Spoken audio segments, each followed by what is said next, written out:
శ్రీమాత్రే నమ. జయ గురు దత్తాత్రేయ నమ. ఈ వీడియోలో మనం 2025 సంవత్సరం మే నెల మాస ఫలితాలు సింహరాశి వారికి ఏ విధంగా ఉంటాయి అని పరిశీలించినప్పుడు, సింహరాశి వారికి ప్రస్తుతం రాశ్యాధిపతి రవి భాగ్యస్థానంలో ఉచ్చులో ఉన్నాడు. ఈ కారణం వల్ల ఈ రాశి వారికి ఈ నెల మొదటి 15 రోజులు చేపట్టినటువంటి ప్రతి కార్యక్రమం కూడా విజయవంతం అయ్యే అవకాశం ఉన్నది.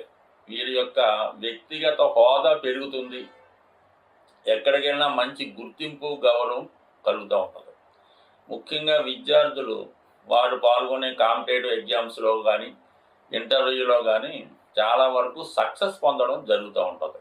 ఒకవేళ ఈ రాశిలో ఉన్నవాళ్ళు చిన్నవాళ్ళు అయితే వారి యొక్క తండ్రి గారికి హోదా పెరిగే అవకాశం ఉన్నది. అలాగే వ్యక్తిగతంగా మీ కుటుంబ ప్రతిష్ట పెరుగుతుంది. దాని తర్వాత ఈ 15వ తారీఖు తర్వాత ఏమవుద్దంటే ఇంచుమించుగా దశమ స్థానంలోకి రవి రావడం వల్ల ఇది ప్రభుత్వ ఉద్యోగులకి అదనపు హోదా లభిస్తుంది. చాలా కాలంగా ఎదురు చూస్తున్నటువంటి పదవి లభించే అవకాశం ఉంది. అంటే ఏదైనా ఈ సింహరాశి వారికి సూర్యుని యొక్క స్థితిని బట్టి వీరి యొక్క జాతకం ఆధారపడి ఉంటుంది. ప్రస్తుతం గోచారం కూడా ఆధారపడి ఉంటుంది. చక్కగా ఇప్పటి నుంచి వరుసగా 2-3 నెలల దాకా సూర్యుడు వీళ్ళకి 9, 10, 11 స్థానాల ప్రవేశం చాలా వరకు కంటిన్యూగా హోదా పెరుగుతుంది. అలాగే విపరీతమైనటువంటి ఆదాయం లభిస్తూ ఉంటుంది. ఏదైనా ధనాన్ని ఇవ్వాలన్నా, ఆరోగ్యాన్ని ఇవ్వాలన్నా కూడా సూర్య భగవానుడు అనుకూలిస్తేనే రావడం జరుగుతుంటుంది. కాబట్టి ఏదేమైనా సింహరాశి వారి యొక్క ఆర్థిక పరమైనటువంటి సమస్యలు అతి తొందరలో తీరబోతున్నాయి. ఇక దానికి ప్లస్గా గురుగ్రహం గత కొన్నాళ్ళుగా దశమ స్థానంలో సంచారం చేస్తున్నటువంటి గురువు ఈ నెల 14వ తారీఖు మిడ్నైట్ మిథున రాశిలోకి ప్రవేశించడం జరుగుతుంది. అంటే మీకు 11వ స్థానంలోకి గురువు రాబోతున్నాడు. ఇంకా 11వ ధనకారకుడు, మరి అదృష్టానికి కారకుడు, సహజ భాగ్యాధిపతి లాభస్థానంలోకి రావడం ఒక విధంగా జాతకుడికి జాక్పాట్ కొట్టినట్టే. ఏదైనా విద్యా సంబంధించిన విషయాలు కానీ, ఆధ్యాత్మిక విషయాలు కానీ, ఆరోగ్యానికి సంబంధించింది సరే ఏదైనా సరే గురువు తలుచుకుంటే ఇవ్వగలడు. పైపచ్చు లాభస్థానంలోకి రావడం అన్నది కంపల్సరిగా మీరు ప్రయత్నం చేయడమే తరువాయి రావడానికి రెడీగా ఉంటుంది. ఈ సమయంలో చేసినటువంటి పుణ్య కార్యక్రమాలు, పూజలు, పునస్కారాలు కూడా అనుకూలిస్తూ ఉంటాయి. అంటే కొంతమంది ఏదైనా గ్రహచారం బాగలేనప్పుడు ఈ పూజలు చేసామండి, వ్రతాలు చేసాము, చాలా చేసామండి, ఏం పని చేయదంటారు. కానీ గురువు యొక్క అనుగ్రహం ఉంటేనే మనం చేసినటువంటి పుణ్య కార్యక్రమాలు ఫలితంలోకి రావడం జరుగుతూ ఉంటుంది.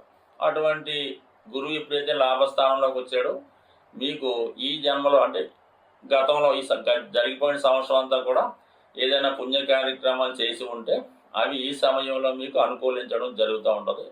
పైపచ్చు పూర్వపుణ్య స్థానాధిపతిగా మీకు గత జన్మ పుణ్యం కూడా కలిసి వస్తుంది. అంటే గత జన్మ పుణ్యం ఈ జన్మలో ఏమొస్తుందంటే కేవలం సంతానం ద్వారా రావడం లభిస్తూ ఉంటుంది. సంతానం కలగడం కానీ, వారికి మంచి ఉపాధి అవకాశాలు రావడం కానీ, విద్యా అవకాశాలు రావడం కానీ జరుగుతూ ఉంటుంది. అంటే ఈ సమయంలో మీకు మీ యొక్క సంతానం యొక్క అభివృద్ధి మీకు ఆనందాన్ని కలిగిస్తూ ఉంటుంది. అంటే వ్యక్తిగతంగా సింహరాశి వారికి మీ యొక్క అభివృద్ధి కన్నా మీ సంతానం యొక్క అభివృద్ధి బాగా ఆనందాన్ని కలిగించే అవకాశం ఉంది.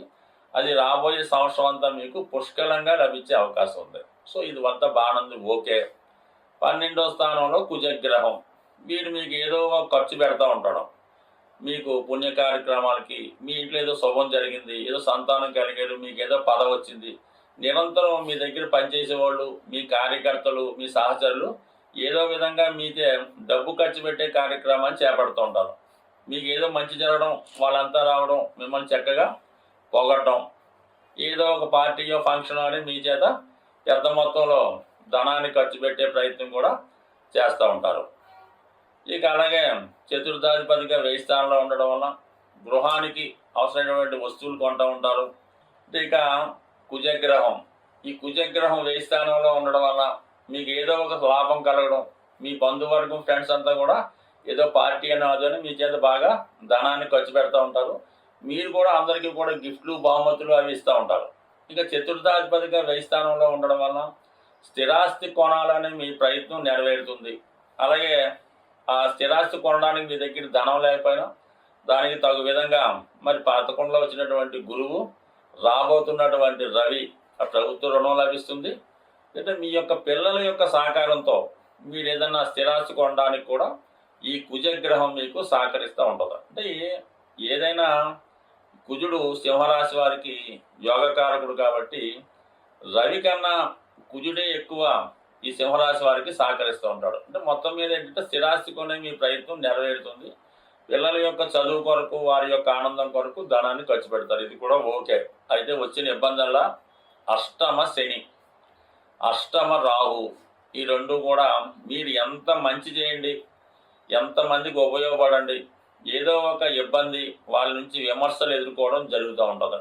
ఇతను ఏదో ఇది గుడి ఏది కట్టిస్తున్నాడో అని అనుకోకుండా ఈ గుడి కట్టడం వల్ల ఏంటంటే అక్కడ ఏదో నిద్దురుకుంటుంది, దానికోసం ఇది చేస్తున్నాడని పుకార్ లాంటివి రావడం జరుగుతూ ఉంటుంది. అంటే మీరు మంచికి వెళ్తే మీ మీద బురద జల్లే ప్రయత్నం చేస్తూ ఉంటారు. అది జాగ్రత్తగా ఎదుర్కోవాల్సి ఉంటుంది. ఎప్పుడో జరిగిపోయినాయి, ఎప్పుడో చిన్నప్పుడు ఏదో స్కూల్లో పెన్సిల్ దొంగతనం చేస్తే ఇప్పుడు దాన్ని పెద్దగా చిత్రీకరించి మిమ్మల్ని ఏంటంటే ఇబ్బంది పెట్టే ప్రయత్నం చేస్తుంటారు. మీ పేరుకి నేమ్ అండ్ ఫేమ్ చూసి వారవలేని వారు ఏదో విధంగా మిమ్మల్ని అపకీర్తి పాలు చేస్తూ ఉంటారు. సో ఏదైనా ప్రతి వాళ్ళకి మంచి వాళ్ళకి నిందలు తప్ప. అయితే శుక్రగ్రహ సంచారం దశమాధిపతిగా అష్టమ స్థానంలో శనితో కలిసి ఉండడం వల్ల ఈ రాశిలో ఉన్నటువంటి స్త్రీలకి 100% ఉపాధి అవకాశాలు, ఉద్యోగ అవకాశాలు లభిస్తాయి.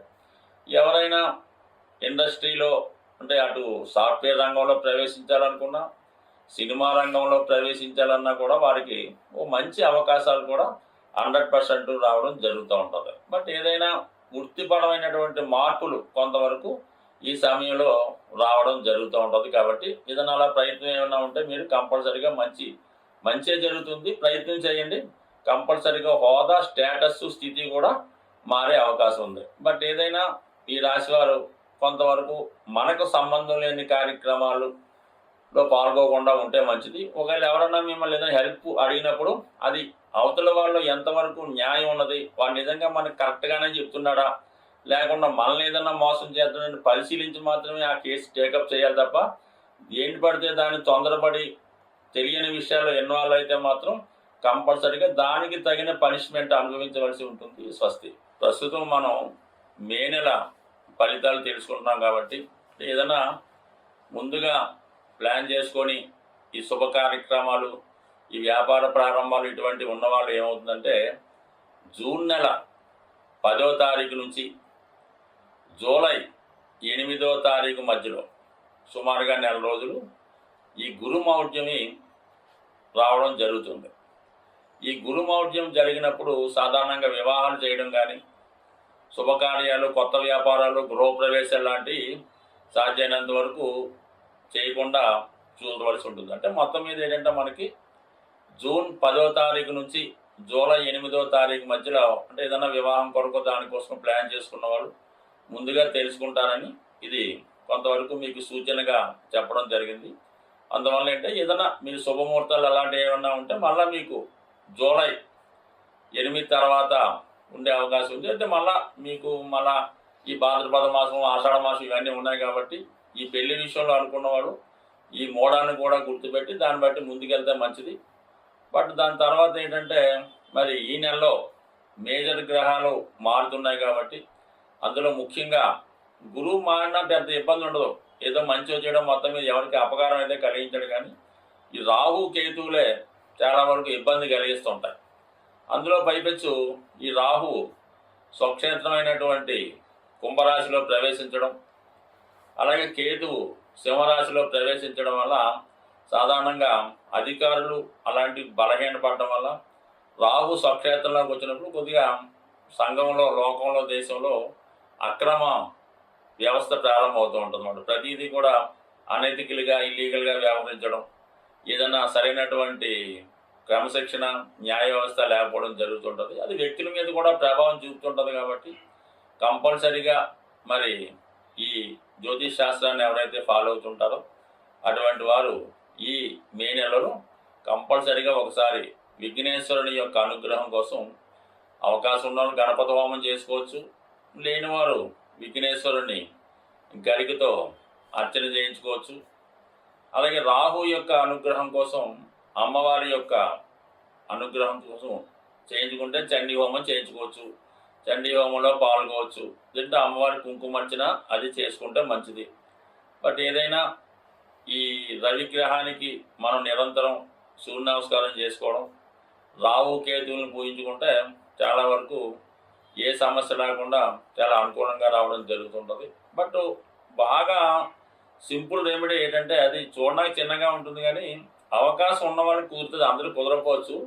ఏదైనా గోమాతని సేవ చేయడం వల్ల, అంటే మన గోశాలలో ఉన్న, ఎక్కడ రైతుల దగ్గర ఉన్నా సరే, ఆ గోవుకి ఆ గోవు దగ్గర కొంతసేపు ఒక అరగంట 15 నిమిషాల్లో కాలక్షేపం చేయడం, ఆ గోవుకి సంబంధించినటువంటి ఆ పరిసరాలు శుభ్రం చేయడం, శుభ్రంగా గాలి తగలగా ఏర్పాటు చేయడం, ఏదైనా రకరకాల పదార్థాలు అక్కర్లేదు కానీ ఎంతసేపు గోవుకి పచ్చగడ్డి పెట్టడం వల్ల చాలా వరకు, అంటే గోవుని మీరు చక్కగా సంతోషపరిస్తే మీ గ్రహాలు మొత్తం పరిష్కారం అవుతాయి.